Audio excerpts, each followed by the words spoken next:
Hello and a very warm welcome. For the past 3 months, the India Today group has been working with the Sangathan and the Association for Democratic Reforms to put together India's first ever MP rankings. You might have seen several report cards, but for the first time, you will be able to compare the performance of your MP with others in the 15th Lok Sabha. Before I explain the methodology, I want to just walk you across and introduce our guests, because we've been working with a crack team that's helped put these rankings together. I want to begin by introducing one of India's foremost economists, Professor Vivek Debroy. Thank you very much, sir, for joining us and participating in this initiative. Anjali Bhardwaj from the Satark Nagrik Sangathan. They're the ones who put together the parliamentary performance of the members of parliament.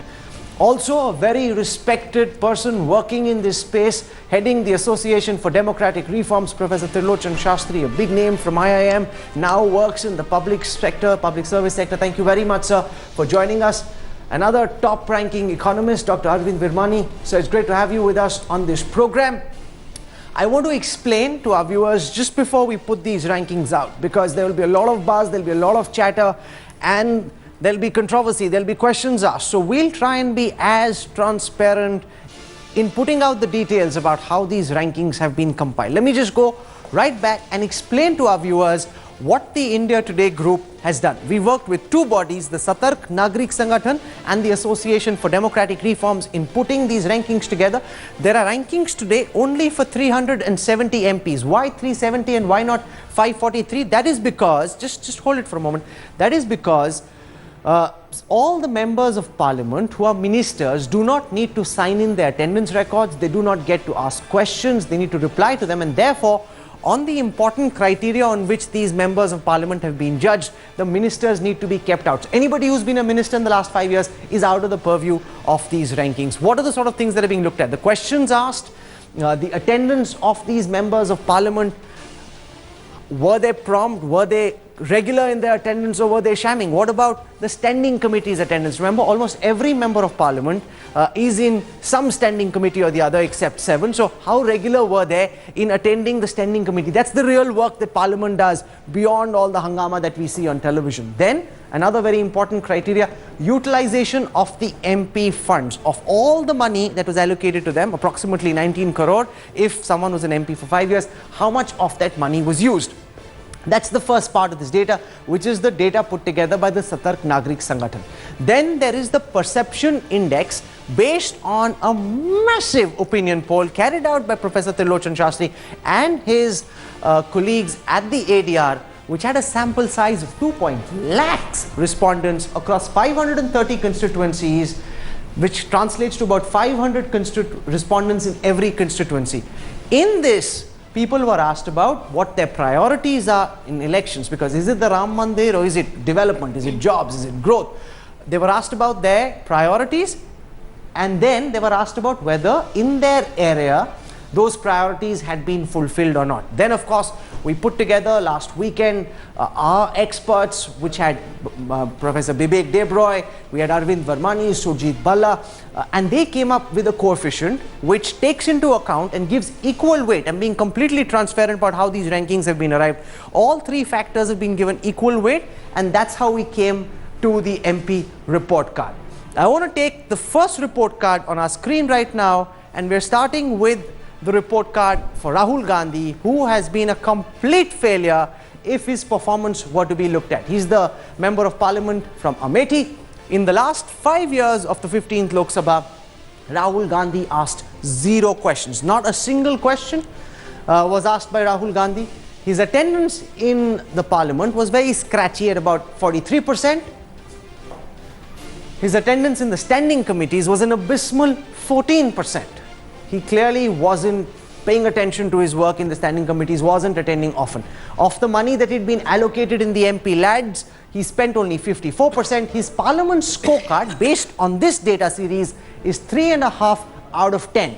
Now this is how, in the view of ADR, and this is the opinion poll done among respondents in Amethi, how is the work that's been carried out in the constituency. And I'm making a distinction here between the work that the MP has done and the work that's been carried out in the constituency, and the respondents' perception of it. That is 5.6. So his overall ranking is 355 out of 371 He is the 5th worst Congress MP, 5th worst ranking Congress MP. He's 17th from the bottom in the rankings. 355 out of 371. That's Rahul Gandhi, the Congress's lead campaigner for the 2014 elections, possible prime ministerial candidate for the Congress party. Let's come to Sonia Gandhi, the member of parliament for Raebareli. How does her ratings compare with that of her son? She too has asked 0 questions. Her Lok Sabha attendance is only 48%. Her attendance in the standing committees of parliament is 50%. She spent 66% of the MP-led funds that have been allocated to her. Her parliament scorecard is 5 out of 10. Very average, and perception in Raebareli is only 6.3 out of 10. Sonia Gandhi's overall ranking is 223 out of 371, not faring very well, just as far as her performance as a parliamentarian is concerned and the perception among her constituents about her performance. Now we take BJP stalwart and member of parliament from Gandhinagar in Gujarat, LK Advani. He too asked 0 questions in parliament. His Lok Sabha attendance, though, was very good at 98%. In the standing committees, he attended 75% of the meetings of the standing committees that he's a member of. He spent 47% of his MP-led funds. His parliament scorecard is 6 out of 10. His perception amongst the constituents of the work that's been done in Gandhinagar is 6.8 out of 10, giving him an overall ranking of 169 out of 371. Ranked better than Rahul and Sonia Gandhi. Let's now take BJP President Rajnath Singh, the member of parliament from Ghaziabad. He's asked 33 questions in parliament. The first person of the lot that we've seen who's actually asked questions. His Lok Sabha attendance is a respectable 79%. He's attended 50% of the standing committees that he was supposed to. MP-led funds, 63% of what has been allocated has been spent. His parliament scorecard is 6.5 out of 10.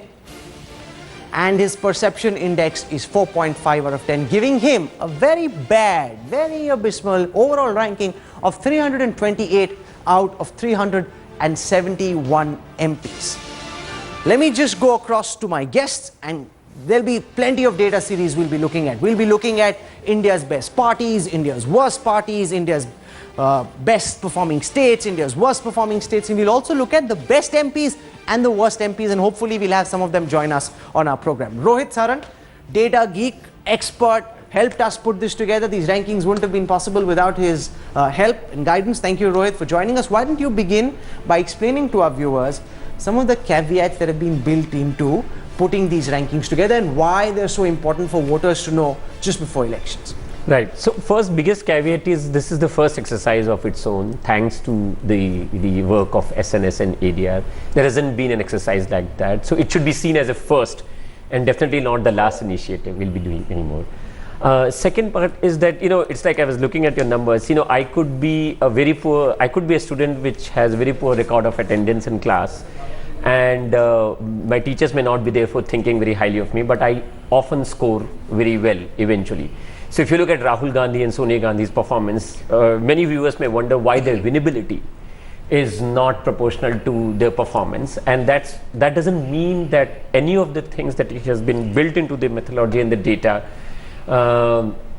is not reflective of the performance. It just says that there is more to the That's their track record as a parliamentarian. Exactly. And before people decide whether they want someone back or not, they must know whether that person lived up to the mandate that he was given, whether he was an effective parliamentarian or not. And that's the larger purpose. Yeah. Anjali, why don't you? Because explain to our viewers the effort that it is taken, because I've been working with you RTI by RTI week after week. Explain to our viewers how this data has been painstakingly put together.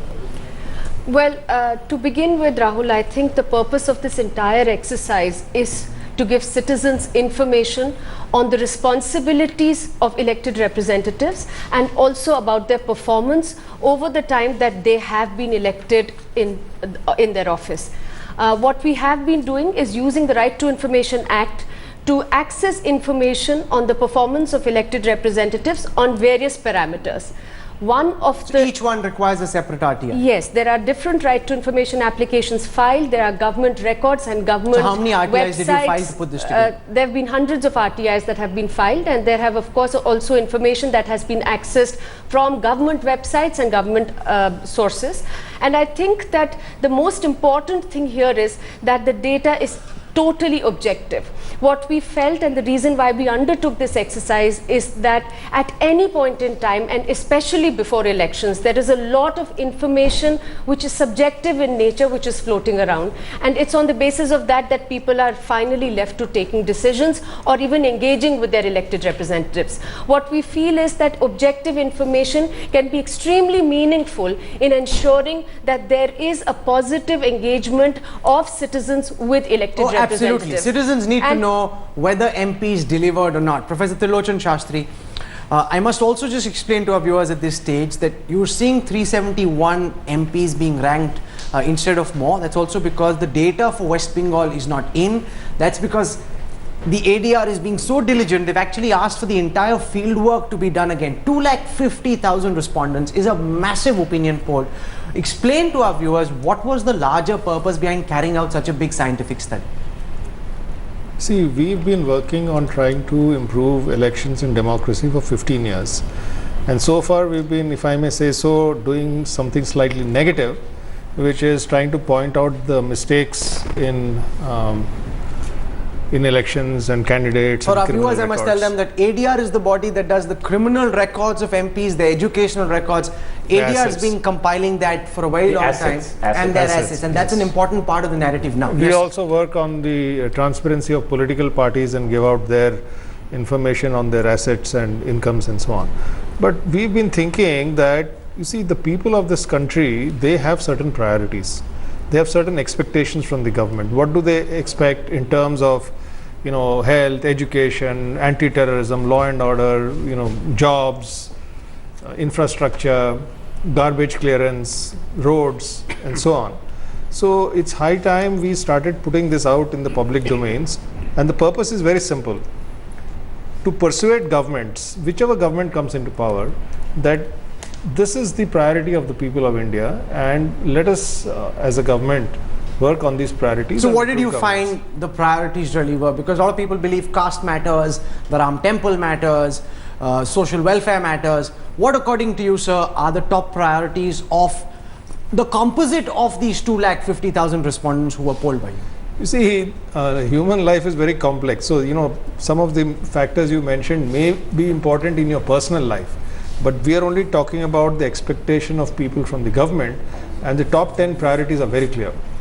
Jobs, jobs, jobs. The first thing people are asking for in this country is Rojgar, jobs. The second thing they're asking for is a set of basic essential services: drinking water, health, education, and electricity.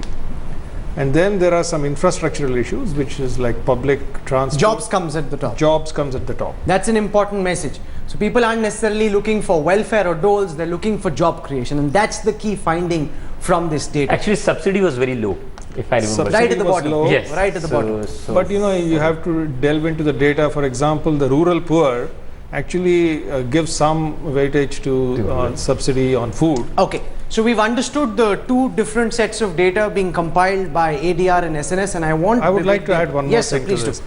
Apart from the voters' perception or priorities, like these are our priorities, we also ask them on these very same priorities, how do you rate the governance in your particular area, which has been loosely translated as MP performance, but you know, in the voter's own mind, they're really assessing the performance on the governance issues.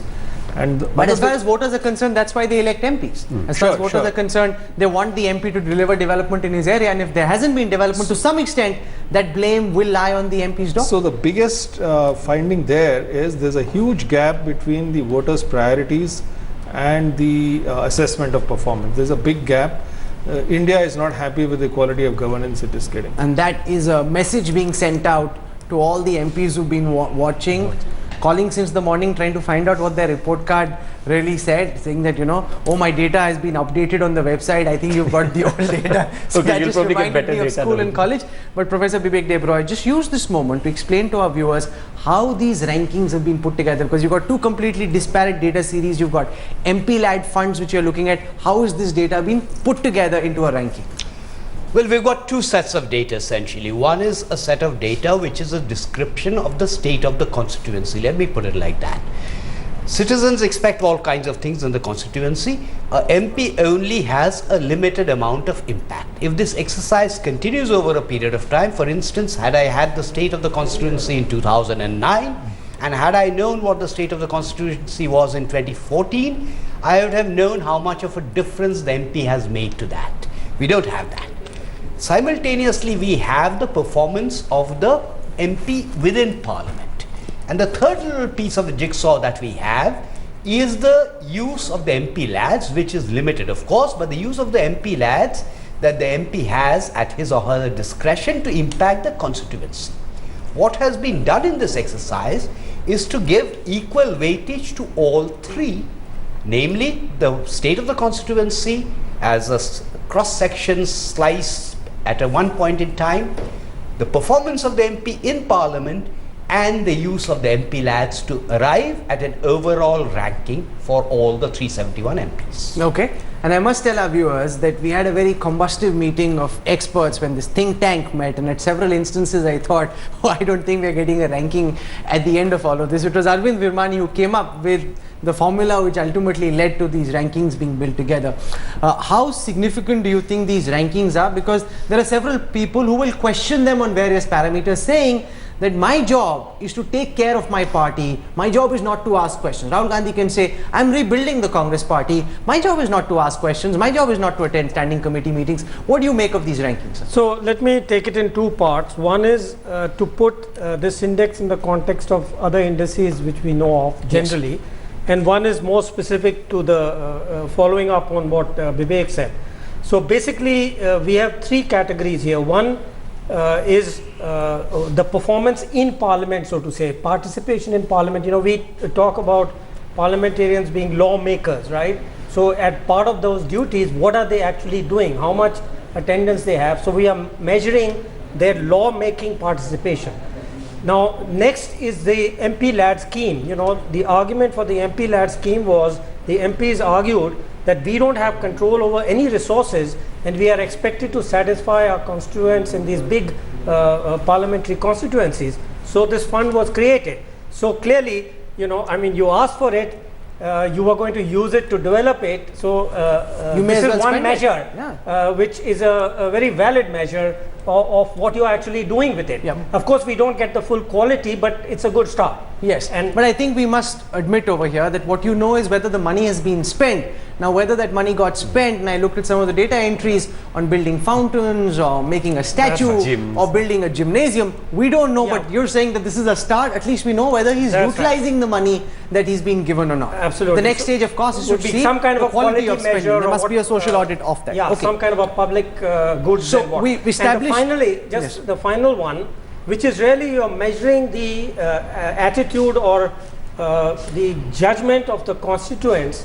But that's a combination. It's a combination of what the MP does and an MLA does. So clearly, as of now, we don't have that kind of separation possible. No, but in the viewer's perception, the MP is responsible for what's happening in there. You can argue about it that that's not technically correct. It's the municipal body's work.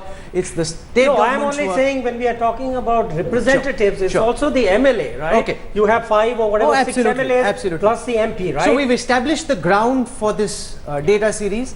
I now want to go across and come to the more fun parts. Let's take a look at India's worst performing MPs, and believe me when I say that some of the biggest names are actually stacked right at the bottom of these rankings. So here it is, the India Today rankings of India's worst performing MPs. Some of these people aren't going to like us after this, but Madhu Koda is, according to the India Today SNS ADR data, the worst performing MP. And why is that? He's the MP from Singhbhum in Jharkhand. 71 questions is what Mr. Koda asked.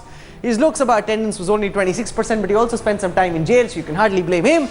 He attended no standing committee meeting that he was a member of. That's rather shameful, Mr. Koda. You should have been doing your job. He spent only 28% of the MP-led funds that have been given to him.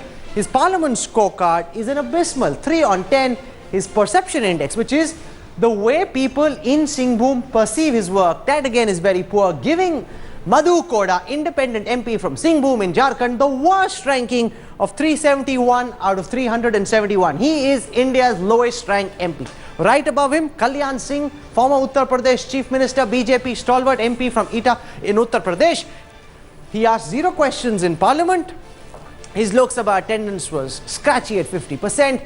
He attended no standing committee meeting. Now this is not good because their job is to go and attend standing committee meetings, contribute to the legislative process. Kalyan Singh clearly not doing it. He spent 52% of his MP-led funds. His parliament scorecard is only 3 on 10. His perception index is 4 out of 10. He has an overall ranking of 370 out of 371. He's flamboyant. You've seen him on television, but there were big posters in Amritsar saying Hamara MP kahan hai? Navjot Singh Sidhu also coming really low down on the list of India's worst ranking MPs. He's asked 99 questions in the last 5 years. His attendance is only 28% because he's either judging reality shows on television or he's doing cricket commentary. He's attended only 27% of the standing committee meetings that he was supposed to attend. His MP-led fund utilization in Amritsar is only 63%. His parliament scorecard is 5 out of 10. His perception index is 3.4 out of 10, giving him an overall ranking of 362 out of 371. Then there is RJD chief, the flamboyant, charismatic Lalu Yadav, member of parliament from Saran in Bihar. He's asked 0 questions in parliament. His parliamentary Lok Sabha attendance is 77%, which is reasonable. He's attended about 50%. He's a big bunker. He should be attending more meetings than he is. He spent only 45% of the MP-led funds that have been given to him. No real reason for why he hasn't spent more money. His parliament scorecard is 3.5 out of 10. His perception index is 4.8 out of 10, giving Lalu Yadav an overall rating of 360 out of 371. Then there's also Rahul Gandhi, who comes fairly close at the bottom of the rankings. He's the 17th worst from the bottom. He's the 5th worst Congress MP. You've seen his ratings. 43% Lok Sabha attendance, hardly any attendance in the standing committees. MP-led funds were 54%. Parliament scorecard is 3.5. Perception index is 5.6 out of 10, giving Rahul Gandhi an overall ranking of 355 out of 371. I want to go across to Bibek Debroy first, because Rahul Gandhi can turn around and say, hey, my job is not to ask questions in parliament. Whom will I ask questions to? My own ministers? That might end up embarrassing them. Therefore, you're being unfair to me. Not really, because after all, that performance in parliament, as Arvind Virmani said earlier, is the reason why the MP was elected in the first place. But let me add 2 other quick things for the viewer. Firstly, the viewer may not know that almost all the MPs, barring about 8 or 9, are member of some standing committee or the other. Yes. And in instances where they aren't members, we've taken the average. The second point I'd like to make is, although we did say that we've attached equal weights to all 3, if you play around with the weights a little bit, it doesn't make much of a difference.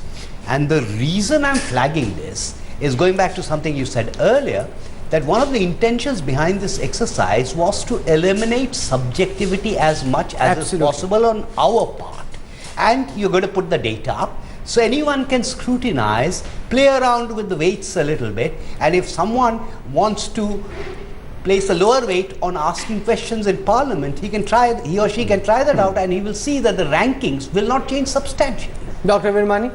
Yeah, so some of these senior leaders, all of them, Rahul Gandhi, LK Advani, Lalu, they haven't asked questions. They say, we're too senior, we've been ministers, now how can you hold me not asking questions against me?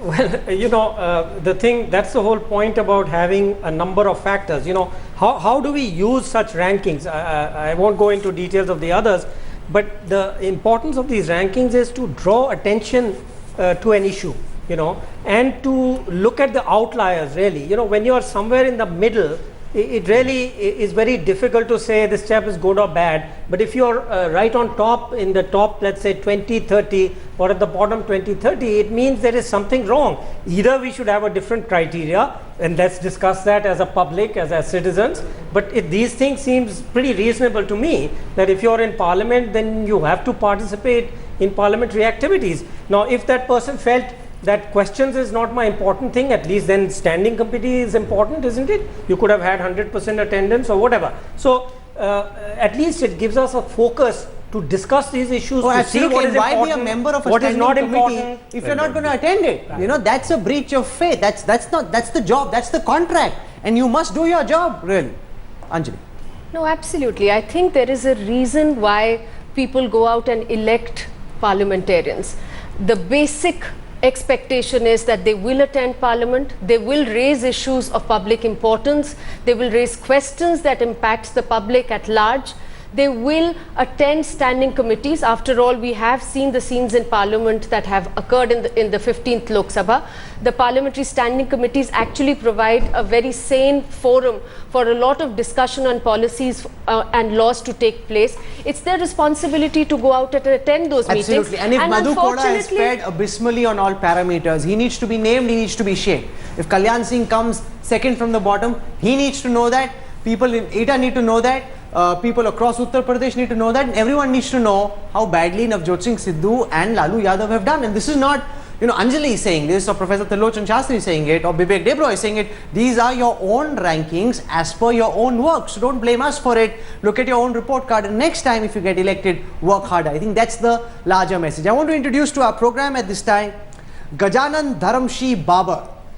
He's a first-time MP from the Shiv Sena, also PL Punya, both of them joining us on this program. Mr. Dharamshi, especially, you may not know much about, but why is it that he's on our show, and why is it that he's so important? You've seen India's lowest ranked MPs. I will get you to meet, and he must take a bow tonight, the man